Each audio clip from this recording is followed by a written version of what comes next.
Hi, this is Irene with Osprey Photo Workshops and Tours. This is part 13 in a series of programs on wildlife photography. In fact, this is the final part. The topic this time is going to be anticipating and capturing action, safety in the field, and ethics. When one animal approaches another, be prepared for some kind of reaction. It could be friendly, like preening or grooming, as with these king penguins or these macaws. It could be pair bonding, as with these northern gannets that are billing. It could be chickadees feeding, or it could be some kind of courtship behavior with these black skimmers.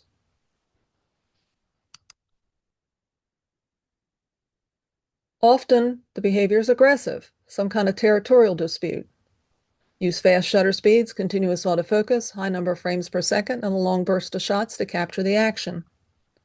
American oyster catchers are kind of intolerant of intruders. Apparently, this one oyster catcher had ventured into the territory of another and is being chased. We have two Atlantic puffins engaged in some kind of fight. I have been told that if it's near the edge of a cliff, sometimes the one puffin gets knocked over the edge.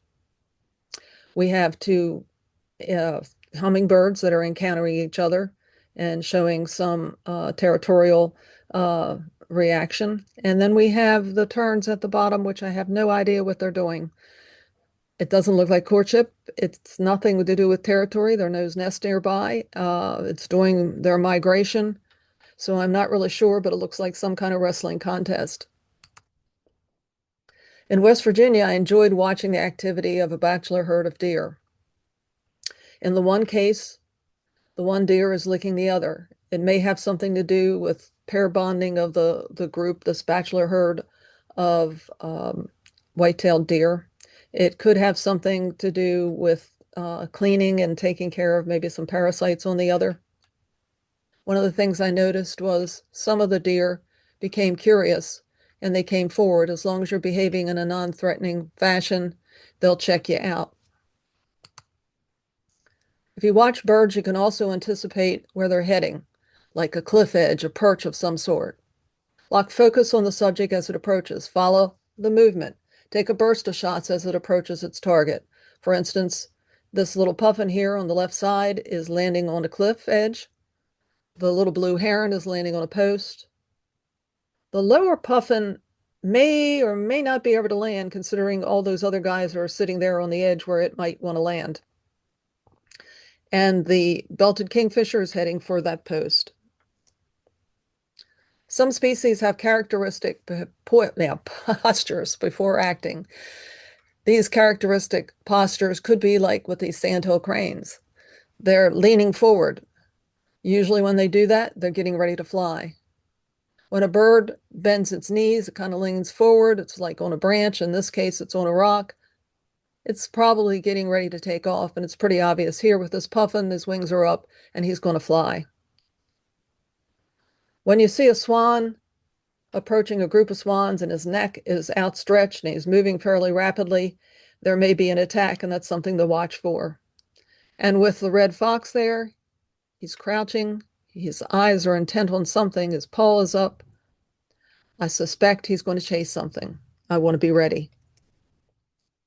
Another behavior that's common with birds is that they'll stretch their wings before flying or diving.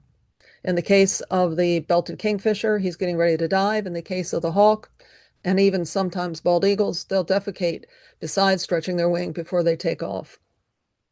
In the case of the flock and geese here, well, often before the whole flock lifts off, they'll start to chatter. There'll be some nervous head movements. Sometimes only part of the group leaves.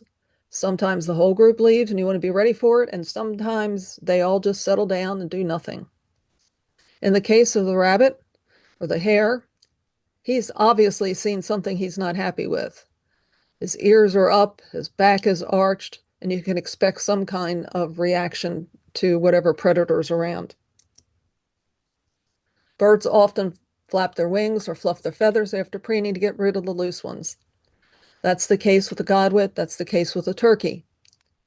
After bathing or exiting the water, some animals shake off the excess water, and you can get some neat action photos, such as with the canvasback and the kiskadee.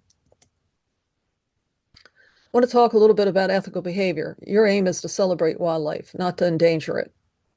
So it's important that the animal is not stressed by your activities. Never corner or crowd a subject. Don't stand in its path.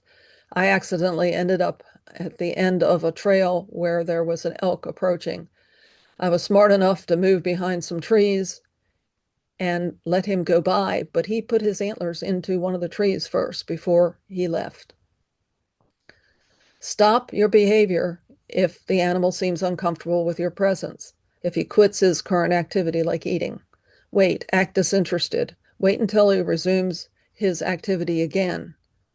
If he doesn't, then you want to leave, particularly if he's starting to move away. He moves away a little bit, that's one thing, and then starts doing what he was doing before. But if he keeps moving away from you, this is not good. You don't want to chase after him. Don't feed animals, don't clap, whistle, or attempt to get their attention or get them to turn their head. Be patient. Be respectful for others in the field. Don't stand in front of somebody. Point out maybe some potential subjects to somebody, but be kind to others. Don't get between young and parent. I remember one time my father accidentally came across a small fawn, and he stopped in his tracks when he heard the female, the mother, pawing the ground, snorting, and he moved away very quickly. You don't want to get between male and female. You want to exercise special care during the breeding season since animals can be more unpredictable and aggressive. And if you have a colony, say, of marine mammals or birds, you don't want to approach them. If you do approach them, you want to do it slowly. You do not want to disturb them because if they go and panic, they can kill the young that's in the group. There can be warning signs ahead of time. So with the deer that pawed the ground for my father, elk will thrash bushes, urinate, lower their heads, bugle, and other animals will have other indications that they're not happy, but you can't depend on that. Elk antlers are so sharp that they're sharp enough to penetrate the metal frame of a vehicle. If you're in a place like Assateague National Seashore where there are wild horses, and they kind of hang around on the beach, etc., and you think they're nice and friendly, do not approach them. They can bite, they can kick, and the rule of the park is that you should not approach beyond 40 feet. In the case of the white-tailed deer there, those antlers can also do a lot of damage to you if you get between him and the female. They've also damaged vehicles. Be careful on slippery surfaces like wet grass. You don't think about it, but wet grass, wet leaves, moss, mud, a seaweed like where that otter is lying. You can trip, you can fall, you can end up, in the case of the otter, I can end up in that cold water. Be careful at the edges of cliffs. Some can have breakaway edges. In other words, they're undercut, and people have been killed by falling off the edge of a cliff. Be careful on steep, slippery slopes where there's a lot of wet grass. That was the case with that bald eagle. I had to be very careful when I approached it, and I didn't go down as far as I would have liked to because I probably would have ended up in the ocean. Watch where you put your hands or lie down. Of course, you can lay down on, say, a cactus, thorns, etc., but you can also be in the vicinity of dangerous snakes, spiders, or scorpions. If you reach under something, lift the log, etc. Beware of incoming tide, particularly if it's coming in rapidly. I mentioned in an earlier presentation about a seal in Iceland where all of a sudden I discovered that the water level was rising quickly on my tripod and I needed to move back because the tide was coming in. There is quicksand in some areas, pluff mud, very soft bottom lagoons. I ran into problems in Tangier Island, near the edge of the lagoon, not in the lagoon, but near the edge, where all of a sudden my leg goes down to basically I sink down into the mud down to my knee with the 1 foot. That was not good. I struggled to get myself out of the situation. I didn't damage the camera and I was able to pull myself out and actually pull the boot out with it, but I've lost shoes in that particular environment. Cook Inlet is particularly bad. People have died.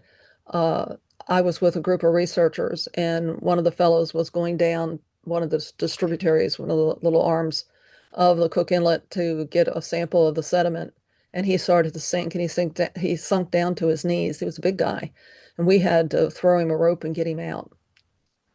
You can lose your sense of a direction in certain situations. When I was in the Falklands, there was tussock grass that was high and it was over my head, and I had to be careful that I paid attention to the particular area that I was in. If I followed the water, the pond, I was able to find my way to where I wanted to get to. But otherwise, I couldn't see anything. Uh, if you're in a marsh and you enter one way into the marsh to a particular subject and then you go to leave, well, the water level can change. And all of a sudden, that path that you came in on is invisible and you have to find your way out. And again, with soft bottoms and marsh, you can get yourself in real trouble. Insect-carrying diseases are certainly a concern now that the climate is changing. Lyme disease is a big problem in my area of the country, in the Mid-Atlantic and states, and also up into New England. You want to use some kind of protection. I spray my clothes with something that has permethrin in it, and then you let it dry. You don't put it on your skin, but you want to make sure you check yourself after being out in the field. But if you're going overseas, there's other diseases that can cause you a great deal of difficulties or kill you. So you want to check with your local health clinic to see what kind of problems you might have, what kind of shots you might want to get, what kind of protection you want to use. Tripping hazards can be a problem. I've tripped over vines before, caught my foot on a vine, but the worst thing I ever did was, again, in Iceland, moving from one trail to another. There were rocks and they were covered with vegetation, totally covered. And I went and stepped where I thought was solid ground and it wasn't. It was a hole. And I happened to have on a backpack and I fell backwards and I sprained my ankle. I was lucky that people helped me get out of there and into safety into the hospital in town. I didn't hurt myself that bad, but I was just lucky. It was something to be aware of. Make sure you use your sun protection and stay hydrated. If you're not hydrated, sometimes you can get lightheaded, and that can be a real problem. Be aware of hidden threats. In other words, if you're in an area where there are rattlesnakes, maybe you want to put on snake chaps that help protect you if a snake would try to bite you. But you at least want to be aware that they're there and be looking for them. And reaching under things, moving things, etc. You may run into scorpions, some poisonous spiders, and there could be other threats. When I was in Churchill, I was warned that although the bears had come off the ice had broken up on the Churchill River, that there could be bears around town and also in the area that I was going into where there were some large boulders. I had to be careful. In Glacier National Park, on the outskirts, there have been people that have been attacked by grizzly bears. Also, you want to be careful in Alaska as well, particularly if they have young. If they're feeding is one thing, but if they're not, you may be quite attractive in terms of appearing to them to be a threat. So you need to be careful. In Yellowstone, American bison injure more people than any other animal.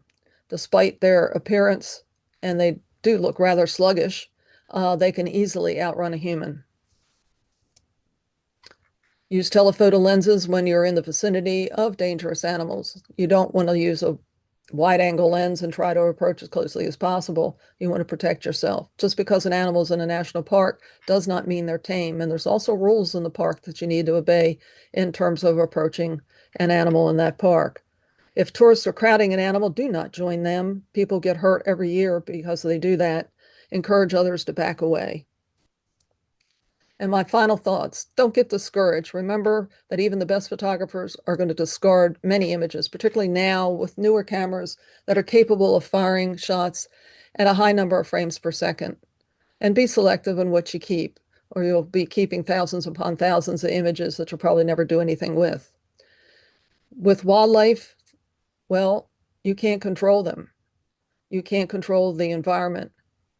So it's more difficult than taking a picture, say, of a still life. For the best images, have knowledge of your subject, observe them carefully, and exercise patience. And don't be afraid to try something new or some variation on what you're doing. Maybe you want to take close-up shots. Maybe you want to show the environment, want to show a particular behavior. But expand your portfolio by trying different things. And with that, that ends part 13 and the end of the series on wildlife photography. I hope you enjoyed this presentation and got a couple ideas for your own photography. I also hope that you'll go back and take a look at some of the previous programs. You may have missed something in one that you already saw, or maybe you missed one of the programs. And also in the text, you'll also find information that I may not talk about when I actually deliver the program. I invite you to go to my website. That's www.ospreyphoto.com. You'll find Zoom programs there that are listed for camera clubs. I love doing Zoom programs for camera clubs. There are blogs, there's a gallery, there's a schedule of my upcoming programs. One of the most popular is Newfoundland. It's coming up in July. There's still a couple spaces left in that particular tour. And when you go to my website, you'll also see a link that goes to these video programs as well as to my newsletter that comes out about every 2 months.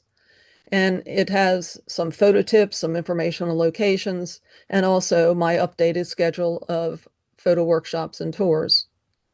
I hope you enjoy the series. I hope again that you'll go explore various parts of this particular series that you may have missed or you may want to get more information about. And with that, I'm going to say goodbye, and hopefully I'll come back with a different series of programs in the future. Thank you so much for attending.